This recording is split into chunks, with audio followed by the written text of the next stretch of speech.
প্রিয় দর্শক, সবাইকে ওয়েলকাম জানাই আলমগীরের চাল আপন পর্ব 20 থেকে। ডাব্লিউবি ফাউন্ডেশন একটি ক্ষুদ্র এবং নারী উদ্যোক্তা ফাউন্ডেশন। এই ফাউন্ডেশনের মাধ্যমে হাজার হাজার নারী উদ্যোক্তা তাদের বিভিন্ন উদ্যোগ নিয়ে আমাদের সাথে সম্পৃক্ত আছেন এবং সাভার থেকে শুরু করে বাংলাদেশের বিভিন্ন অঞ্চলে অসংখ্য নারী উদ্যোক্তা আমাদের সাথে সম্পৃক্ত আছেন। ঠিক এরকমই একজন নারী উদ্যোক্তা আমাদের সাথে সারিকা প্রপার্টিজ লিমিটেড প্রেজেন্টস আলমগীরের চাল আপন 20তম পর্বে উপস্থিত হয়েছেন সাভার থেকে একজন নারী উদ্যোক্তা হান্না বিশ্বাস। উনি অ্যাঞ্জেলস মেকওভার অ্যান্ড ওমেন গ্যালারির মালিক। আমরা একটু কথা বলতে চাই হান্না বিশ্বাস আপনার সাথে। নমস্কার। নমস্কার। কেমন আছেন? খুব ভালো আছি এবং আজকে এখন আর বেশি ভালো লাগছে আপনার সঙ্গে কথা বলতে পারছি, আপনাদের প্রতিষ্ঠান সম্পর্কে জানতে পারছি, আমার নিজের সম্পর্কে গল্প করতে পারবো, এটা খুব আনন্দের বিষয়।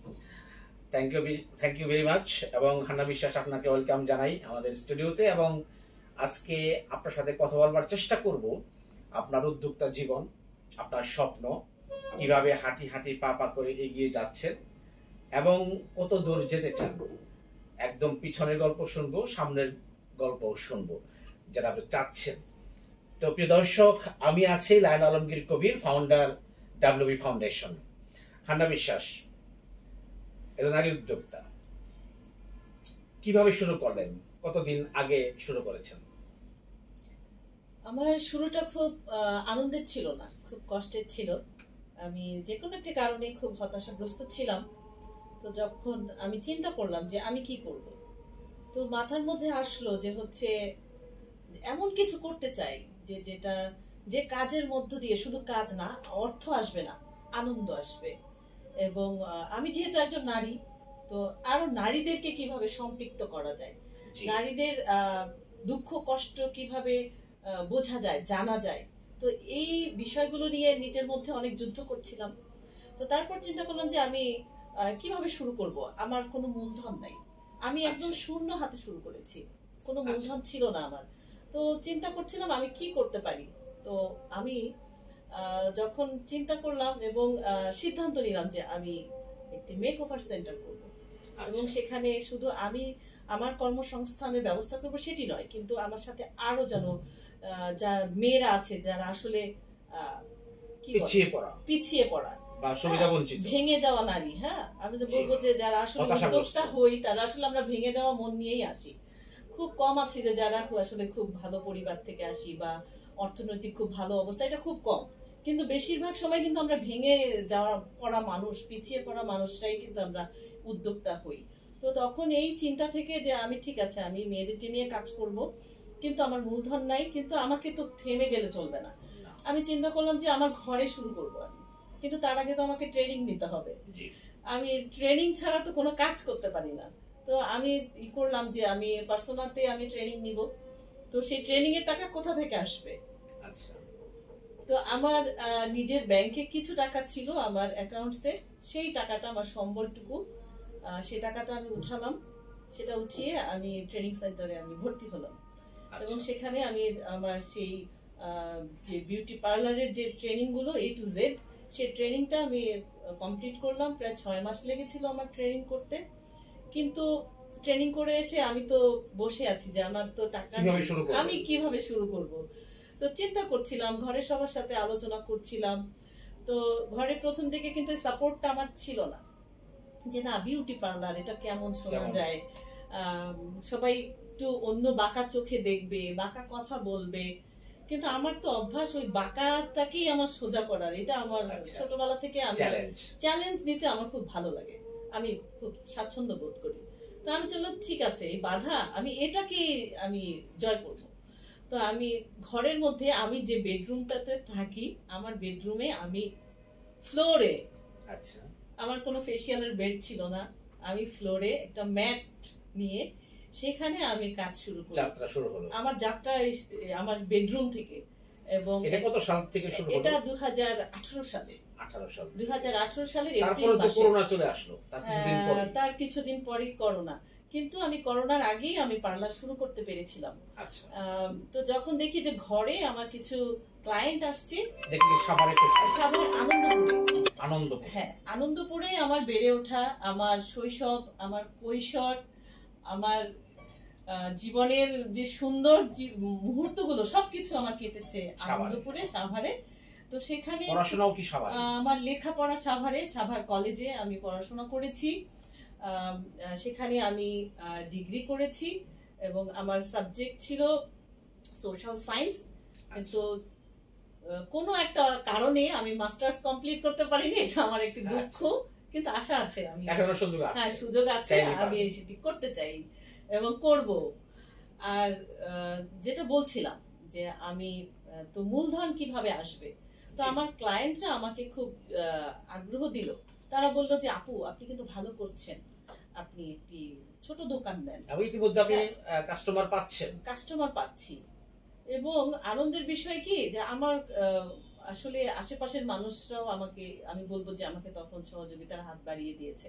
এবং আমার পরিবারও, আমার বাবা মা ভাই বোন, বাবা যখন দেখলো যে না মেয়ে তো হচ্ছে ভালো করছে, ক্লায়েন্ট আসছে, আমার বাবাকে, আমার প্রথম দিকের কাস্টমার ছিল আমার মুরব্বী লেভেলের আন্টিরা। হ্যাঁ, আন্টিরা আমার কাছে আসতো। তো এটা আমার কাছে একটু ভালো লাগলো যে না, এই মানুষগুলো বয়সের এই সময় এসে তারা চিন্তা করছে যে নিজেদেরকে একটু ভালো রাখা দরকার, নিজের একটু যত্ন দরকার। এটা আমি খুব পজিটিভলি নিলাম এবং আমার ভালো লাগলো। তো তারাই ছিল আমার প্রথম দিকের আমার ক্লায়েন্ট একদম। তো যখন আমি চিন্তা করলাম যে কিভাবে দোকান নেওয়া যায়, একটা দোকান নেওয়াটা খুব জরুরি হয়ে পড়লো, তখন খুব কষ্ট করে, আমার মনে আছে যে আমি আমার পরিবারের থেকে, আমার মা, আমার বোন, তাদের কাছে আমি অনেক অনুরোধ করলাম যে আমাকে একটু আর্থিক হেল্প। একটা দোকানের অ্যাডভান্স লাগে, ডেকোরেশন করতে হয়, কিছু জিনিসপত্র কিনতে হয়। তো সেই মুহূর্তে আমি আমার পরিবারের সাপোর্ট পেয়েছিলাম এবং তাদের সহযোগিতায় আমি পাশেই, খুব দূরে নয়, পাশেই আমি একটি দোকান নিয়ে আমি শুরু করেছি। সাভারে আনন্দপুরেই আমি শুরু করেছিলাম। তারপর থেকে তো এই যে এখন চলছি। কিন্তু জার্নিটা খুব সহজ। করোনার সময়টা কেমন? করোনার সময়টা খুব মারাত্মকভাবে আমি ক্ষতিগ্রস্ত হয়েছিলাম। তখন তো একদম শাটডাউন হয়ে গেল, বন্ধ, আমরা দোকান খুলতে পারছিলাম না, কাস্টমারদের সার্ভিস দিতে পারছিলাম না। সেই সময় দোকান ভাড়া তো দিতে হয়েছে, সেটি বন্ধ ছিল না। এবং আমাদেরকে তো জীবিকার তাগিদে আমাদেরকে দোকান খুলতে হয়েছে। খুব কাস্টমার পাওয়া যাচ্ছিল না। এবং সেই সময়ের মধ্যে আরো একটি দুর্ঘটনা ঘটে যায়। করোনা চলে আসে মার্চের 26 তারিখ থেকে আমাদের দেশে লকডাউন শুরু হয়, কিন্তু জানুয়ারির 10 তারিখে আমি আমার বাবাকে হারাই।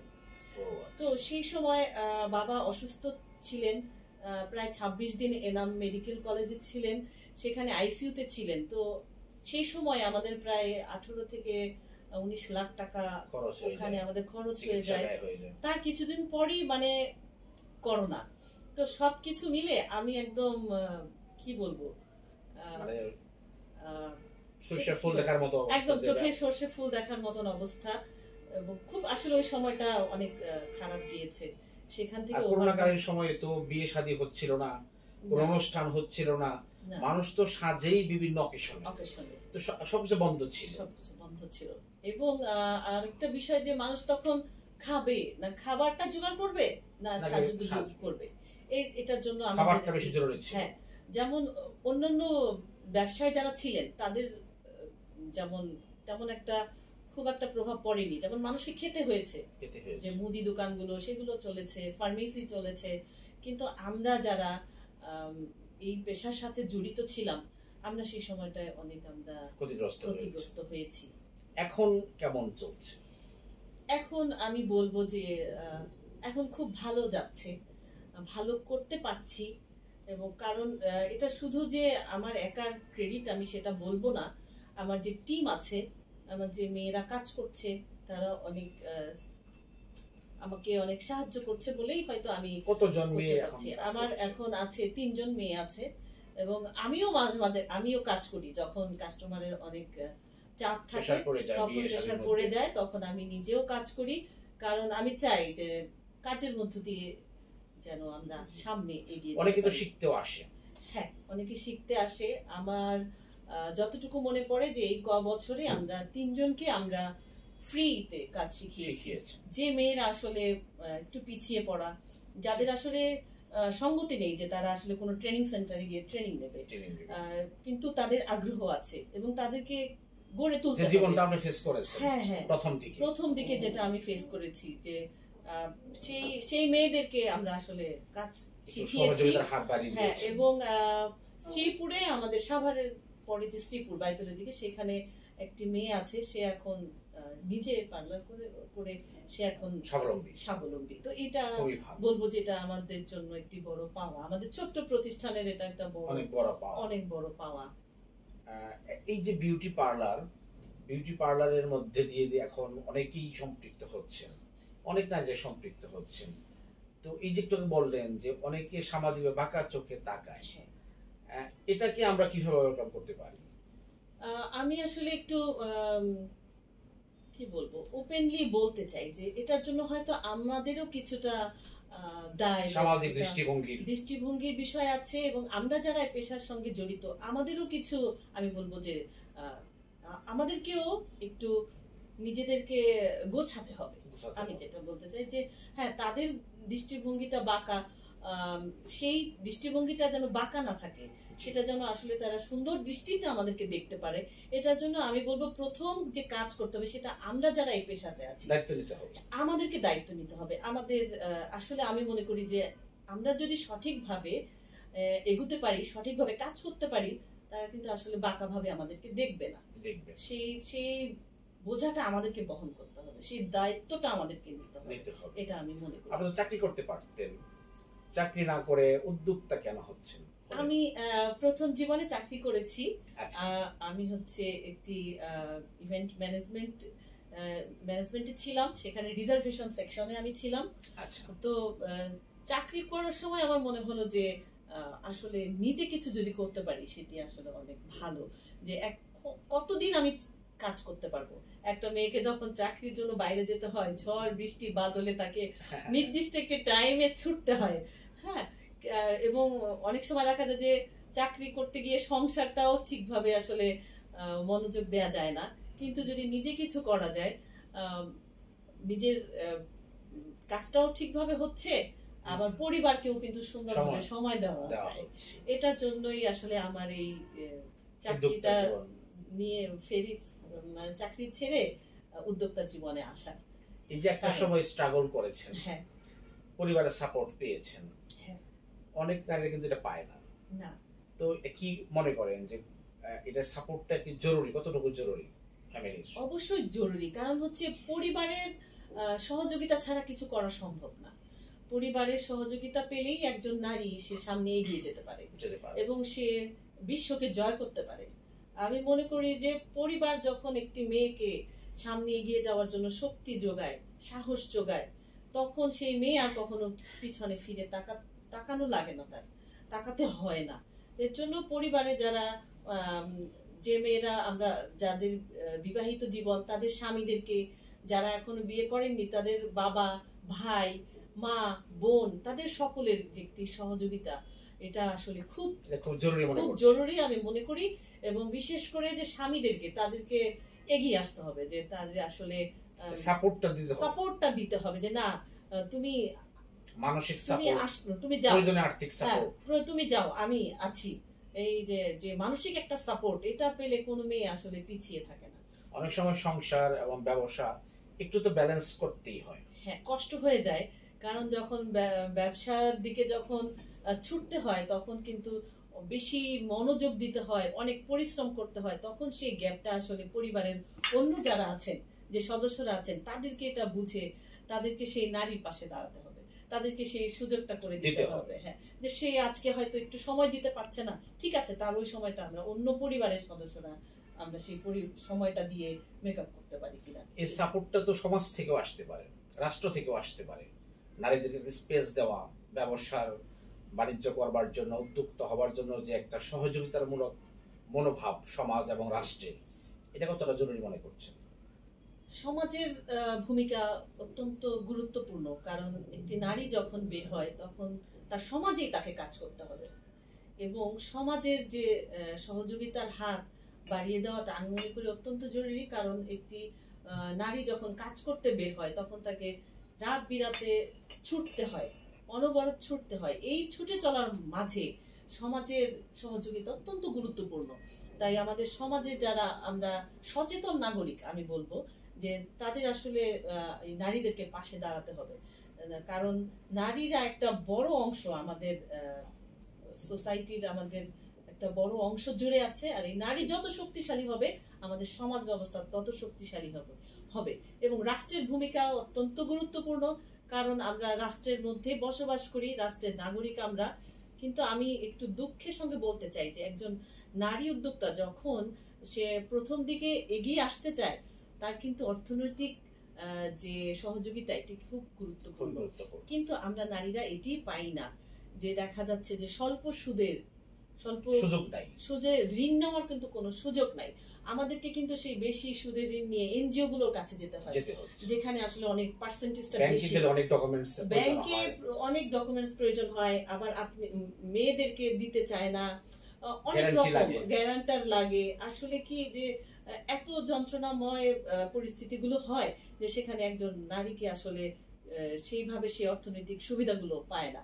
আমি মনে করি এই জায়গাটায় আসলে অনেক সহজীকরণ করা উচিত, এগিয়ে আসা উচিত, এটা আমি মনে করি।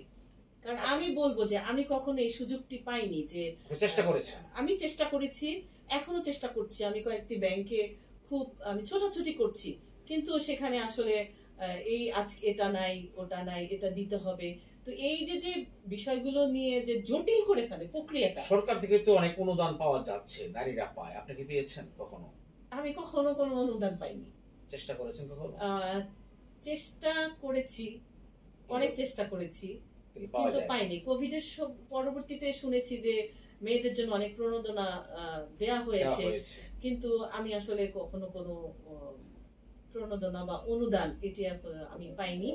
আমাকে সেই কষ্ট করে এনজিও গুলোর কাছেই আমাকে যেতে হয়, সেখান থেকে লোন নিয়ে আমি আসলে উচ্চ হারে লোন নিতে হয়, যেটি আসলে অনেক কষ্টকর আমাদের জন্য। যারা আমরা নারী উদ্যোক্তা, আমরা খুব ভালো করে বুঝি যে আমাদের কষ্টের জায়গাগুলো কোথায়। একটা মোটামুটি স্ট্যান্ডার্ড লেভেলের একটা পার্লার করতে গেলে মোটামুটি কত টাকা বিনিয়োগের প্রয়োজন হয়?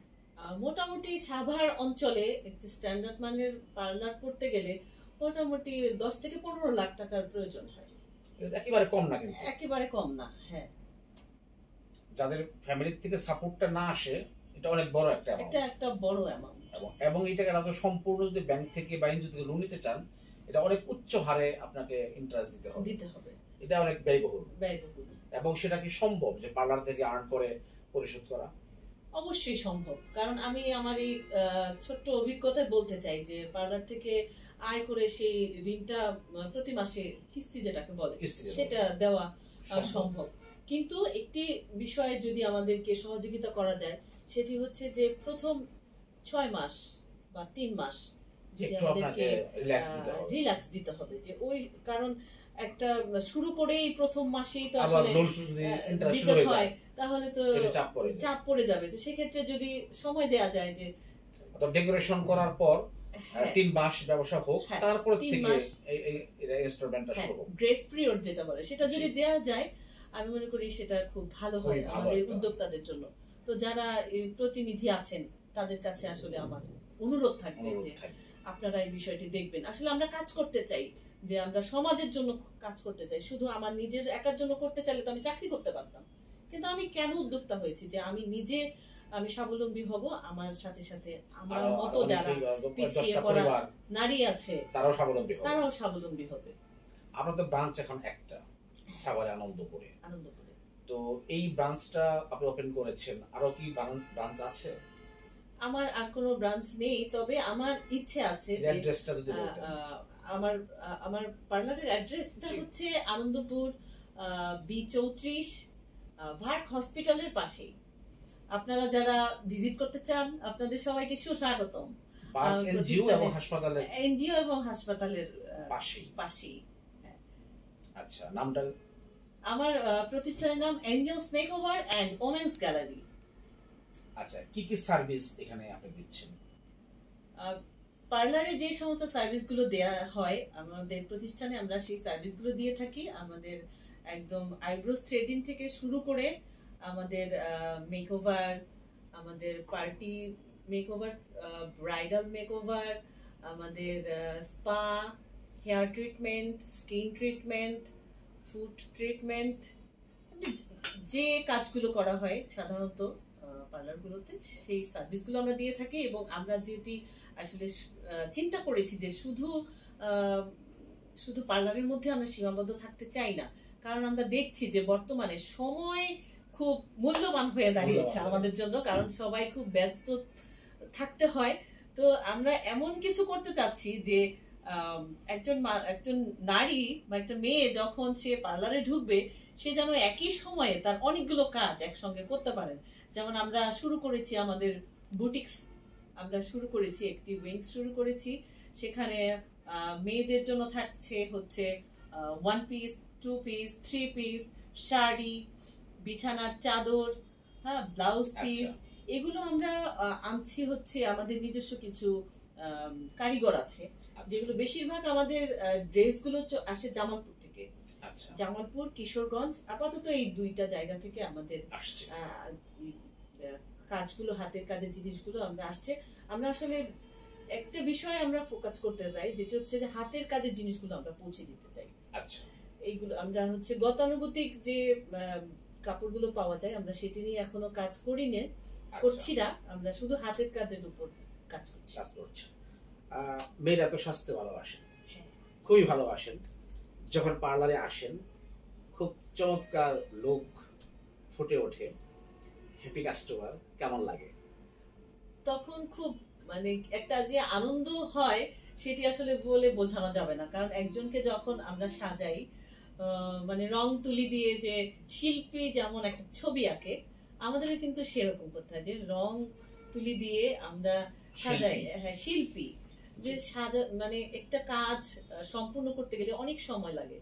যেমন একটা ব্রাইডাল মেকওভার দিতে আপনার 3 ঘন্টা লেগে যায়, কিন্তু সেই এত সময় পর, দীর্ঘ সময় পর যখন তার সম্পূর্ণ তাকে তৈরি করা হয়ে যায়, লুকটা আসে, তখন তাকে যে আনন্দ দেখে যে আনন্দ হয়, যে আমি এটা সৃষ্টি করেছি, মানে এটা যে কি একটা অনুভূতি, এটা বলে বোঝানো যাবে না। এবং এই কাজ করতে গিয়ে যেটা হয় যে অনেক নারীর কষ্টের কথা আমরা শুনতে পারি, আমরা আনন্দের বিষয় জানতে পারি, যে এই অভিজ্ঞতাগুলো অনেকগুলো শেয়ার করে। ভবিষ্যতে কি স্বপ্ন দেখেন ব্যবসা বাণিজ্য নিয়ে? ভবিষ্যতে স্বপ্ন দেখতে চাই আমার দেশকে নিয়ে, যে এই দেশের নারীরা, আমরা আমাদের ব্যবসা শুধু বাংলাদেশে থাকবে না। আমার স্বপ্ন সবসময় ওই আকাশ ছোঁয়ার স্বপ্ন, হ্যাঁ, যে বাংলাদেশ ছাড়িয়ে আমরা আন্তর্জাতিক পর্যায়ে আমাদের পরিচিতি লাভ করতে চাই। এটি আসলে আকাশ ছোঁয়া স্বপ্ন, আর আমি সবসময় আকাশ ছোঁয়া স্বপ্ন দেখতে ভালোবাসি। আমাদের যে কর্মীরা আছে, আমি তাদেরকে বলি, তারা আমাকে নিয়ে খুব মাঝে মাঝে মজা করে, দিদি আপনি কি বলেন? আমি সেই, তোমরা তো ইউএসএ যাবে, মেকআপ করাবো ওখানে গিয়ে, সেই স্বপ্ন দেখো, সেখানে যাবো একদিন নিয়ে। তো আমার স্বপ্ন যে আমার আরো অনেকগুলো ব্রাঞ্চ হবে এবং একই ছাদের নিচে অনেক সুবিধাগুলো নারীরা পাবে, এবং যে ভাঙাচোরা নারীরা আছে আমি তাদেরকে জোড়া দিতে চাই, তাদের নিয়ে কাজ করতে চাই এবং তাদেরকে নিয়ে স্বপ্ন দেখাতে চাই। খুবই ভালো, অনেক বড় একটা স্বপ্ন। এখনই অনেকগুলো কাজ করছেন, কর্মসংস্থান সৃষ্টি করছেন, দেশীয় যে অর্থনীতি আছে এটা ব্যাপক ভূমিকা রাখছেন, আপনি কাস্টমারদের মুখে হাসি ফোটাচ্ছেন। এই যে নিজে চাকরি না করে উদ্যোক্তা হয়েছেন, তো অনেকগুলো ভালো কাজ করছেন। তো নারীদের এই কাজগুলো করতে যে অনেক চ্যালেঞ্জ আছে, অনেক বাধা আছে, এই চ্যালেঞ্জগুলোকে কিভাবে ওভারকাম করা যেতে পারে বলে মনে করছেন? প্রথমে যে আসলে চ্যালেঞ্জগুলো আসে সেগুলো মেনে নেওয়াটা খুব কষ্ট হয়ে যায় একটা নারীর জন্য। যে যেমন আমার যেটা শুরু হয়েছিল, যে পার্লারে কাজ করছে, আসলে মেয়ে তো ভালো না, কিন্তু আসলে এই কথাগুলোকে শুনে পিছিয়ে গেলে চলবে না। লোকে কিছু বলবেই, এটা আগেও বলেছে, এখনো বলছে, ভবিষ্যতেও বলবে। তো এই কথাগুলো আসলে শুনে যদি আমি পিছিয়ে যাই, আপনারা পিছিয়ে যান, তাহলে কিন্তু কোনো লাভ হবে না। মানুষ বলবে, আপনি যত ভালো কাজ করেন না কেন, মানুষ সমালোচনা করবে, এটা মানুষের সহজাত প্রবৃত্তি, এটা আমরা কখনোই বাদ দিতে পারবো না। কিন্তু সেই দায়িত্বটা আমার, যে আজকে যারা বলছে যে না আমি ভুল করছি, কিন্তু একটা সময় আমাকে ঠিকই তারা কাজ দেখে বলবে যে না ভালো করছো, ঠিক তুমি ভালো করছো। তো সেই দায়িত্বটা আমাদেরকেই নিতে হবে যে হ্যাঁ বাধা আসবে, প্রচুর বাধা আসবে, সেই বাধাকে আসলে ধরলে চলবে না। অনেক কথা বলবে, সব কথা আসলে কানে দেয়া ঠিক না, সব কথাকে প্রতিবাদও করা যাবে না। প্রতিবাদ করার কোনো দরকার নাই, প্রতিবাদের ভাষা হবে কাজ। আমি আসলে এই যে অনেকে ঝগড়া করা, প্রতিবাদ করা, আমি এটার পক্ষে না, আমি কাজের পক্ষে। হ্যাঁ, কেউ বলছে যে এটা বাঁকা, আমি বাঁকা হচ্ছি, কিন্তু আমি কাজ দিয়ে দেখাবো যে না তুমি বলেছো আমি বাঁকা, আমি বাঁকা নই, আমি সোজা। এবং তুমি বলেছো আমি ভালো নই, একদিন তুমি বলবে আমি ভালো। সেই দায়িত্বটা আমার নিতে হবে, এই দায়িত্বটা আমাকে নিতে হবে। অনেকে নতুন উদ্যোক্তা হতে চায়, কিন্তু প্রপার ট্রেনিং, শিক্ষা, মার্কেট সার্ভে, কাঁচামাল সংগ্রহ কিভাবে করতে হয়, কিভাবে মার্কেটিং করতে হয়, এই যে পলিসিগুলো না জেনেই হুটহাট শুরু করে দেয়, যারা নতুন উদ্যোক্তা তাদের জন্য আপনার কি পরামর্শ আছে? আমার যারা নতুন উদ্যোক্তা হতে চাচ্ছেন, আগ্রহ প্রকাশ করছেন, তাদের জন্য একটি বিশেষ অনুরোধ থাকবে যে তারা যে কাজটি করবেন সেই যে সাপোজ যে একজন বুটিক্স ভালো করছে, আমিও তার দেখাদেখি করলাম, সেটা না। আসলে আমার মন কি চায়, আমি কোনটা করলে ভালো করতে পারবো। হ্যাঁ, একজন করলো সেটা দেখে আমি ভালো করতে পারবো না, আমার ব্যথা কোথায়, আমার আসলে আমার স্বপ্নটা কি, আমার যেখানে স্বপ্ন সেইটাকে নিয়ে আসলে সামনে এগোতে হবে। এবং যেই কাজটি করতে চাচ্ছি, আমাকে এখন আসলে আমরা ইন্টারনেটের মধ্যে আছি, সেখানে আমরা বিভিন্ন জায়গায় সার্চ করে দেখতে পারি আসলে যে আমার এই যে কাজটি আমি করতে চাচ্ছি কোথায় ভালো আমি প্রশিক্ষণটা নিতে পারি। আমাকে সেই ভালো প্রশিক্ষণটা নিতে হবে এবং যারা সেই প্রফেশনে আছে তাদের কাছে যেতে হবে, শিখতে হবে। অনেক সময় হচ্ছে কি টাকার দিকে তাকালে হবে না, অনেক সময় আছে যে আমি এগুলো করতে হবে, হ্যাঁ গায়ে খেটে। অনেক সময় আছে কি যে প্রফেশনে আছে, ঠিক আছে আমি ওখানে মাগনা সার্ভিস দিব, এটা যদি আমি করতে পারি সেটা কিন্তু আমার জন্য অনেক ভালো। যে নতুন যারা আছে যে না আসলে অনেক সময় আমরা মনে করি না আমি ওখানে গিয়ে আমি কেন আমি অনেক মাগনা করবো, কিন্তু অনেক সময় আছে যে বলে যে বসে থাকার চাইতে কিন্তু বেগার খাটা ভালো, বেগার দিতে হবে, যে আসলে ওই বোঝাটা টানতে কেমন লাগে, হ্যাঁ ওই কাজটা করতে কেমন লাগে। আমি যখন করব আমার একটা অভিজ্ঞতা হয়ে গেল, তারপর আমার প্রশিক্ষণের মাধ্যমে আমার অভিজ্ঞতা হয়ে গেল, তারপর আমাকে মার্কেট যাচাই করতে হবে যে আসলে এখানে আমার এইটা কি প্রয়োজন আছে কিনা, বা আমি এই বিজনেসটা যদি শুরু করি আমার আসলে এখানে চলবে কিনা, আমি কাস্টমার ধরতে পারবো কিনা। তো এই বিষয়গুলো যাচাই বাছাই করে তারপর আসলে উদ্যোক্তা জীবনে আসা উচিত, কারণ উদ্যোক্তা জীবন অনেক কঠিন, অনেক বাধা, কারণ অল্পতে হতাশ হয়ে যান।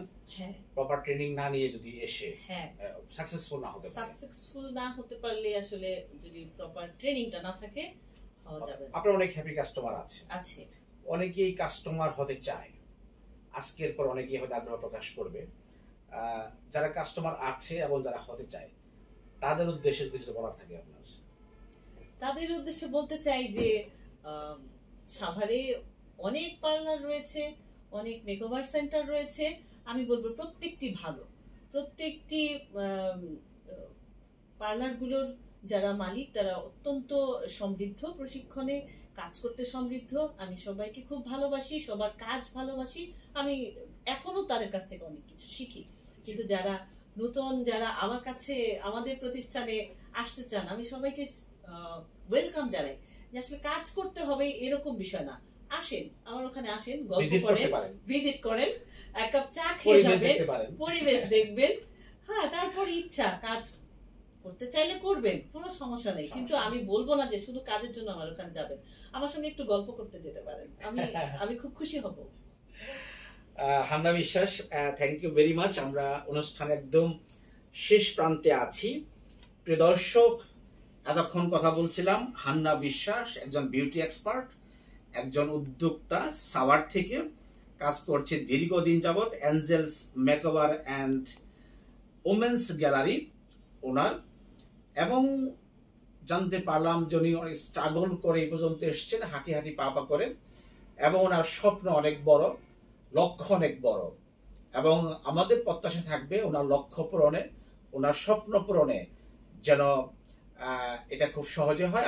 আমাদের পক্ষ থেকে সেই দোয়া থাকছে ওনার জন্য। এবং আপনারা চাইলেই, যারা স্বাস্থ্যে ভালোবাসেন তারা চাইলেই কিন্তু ওনার পার্লারটা ভিজিট করতে পারেন, দেখে আসতে পারেন, পরিবেশটাও দেখতে পারেন। তো আশা করছি যে আপনাদের ওনার সাথে যে জার্নিটা হবে অনেক ভালো একটা জার্নি হবে, খুবই হাস্যোজ্জ্বল, একটা ভালো মনের মানুষ। ওনার সাথে কাজ করায় আপনাদের আনন্দটা অনেক গুণ বেড়ে যাবে। হ্যাপি কাস্টমার বলতে যেটা বোঝায় আপনারা সেটা নিশ্চয়ই পাবেন। তো সারিকা প্রপার্টিস লিমিটেড প্রেজেন্টস আলমগীরের চাল আপন 20তম পর্ব থেকে আমরা একটু পরে বিদায় নিব। তার আগে জানিয়ে রাখি, এই পর্বটি নারী উদ্যোক্তা, সমাজসেবক, সংগঠক, রাজনৈতিক ব্যক্তিত্ব এবং বিভিন্ন পেশাজীবী যারা মনে করছেন যে আপনার কথা আমাদের জানানো দরকার, সবাইকে জানানো দরকার, আপনারাও কিন্তু আমাদের আলমগীরের চাল আপনে আসতে পারেন। আপনাদের সবাইকে আমরা ওয়েলকাম জানাই। হান্না বিশ্বাস, শেষ একটা প্রশ্ন, আপনার সম্পর্কে জানতে পারলাম অনেক কিছু। আপনার ভবিষ্যৎ, পারিবারিক জীবন সমৃদ্ধ হোক, আপনি অনেক ভালো থাকুন সব সময়। আলমগীরের চাল আপন কেমন লাগলো? অসাধারণ লেগেছে, এক কথায় ভালো লেগেছে। আমি মনে করি যে এটা একটি বড় প্ল্যাটফর্ম, যারা সাভারে উদ্যোক্তা রয়েছেন তাদের জন্য একটি বড় রকমের একটি প্ল্যাটফর্ম। আপনি এই চিন্তাটি করেছেন, এর জন্য আপনাকে অসংখ্য ধন্যবাদ জানাচ্ছি। আমি চাই যেন আপনাদের এই পথ চলা আরো অনেক দূর এগিয়ে যাক, এবং আপনাদের দোয়া আমাদের সাভারে যারা আমরা উদ্যোক্তা রয়েছি আমাদের জন্য সবসময় আপনাদের দোয়া যেন আমরা পাই, এটা অনুরোধ থাকবে। ভীষণ খুশি হয়েছি আমি। Thank you very much. প্রিয় দর্শক, এই ছিল আলমগীরের চাল আপন। প্রত্যেকে ভালো থাকবেন এবং আপনাদের আমন্ত্রণ জানিয়ে আগামী পর্ব দেখবার জন্য আজকের মতো এখানে শেষ করছি। খুদা হাফেজ।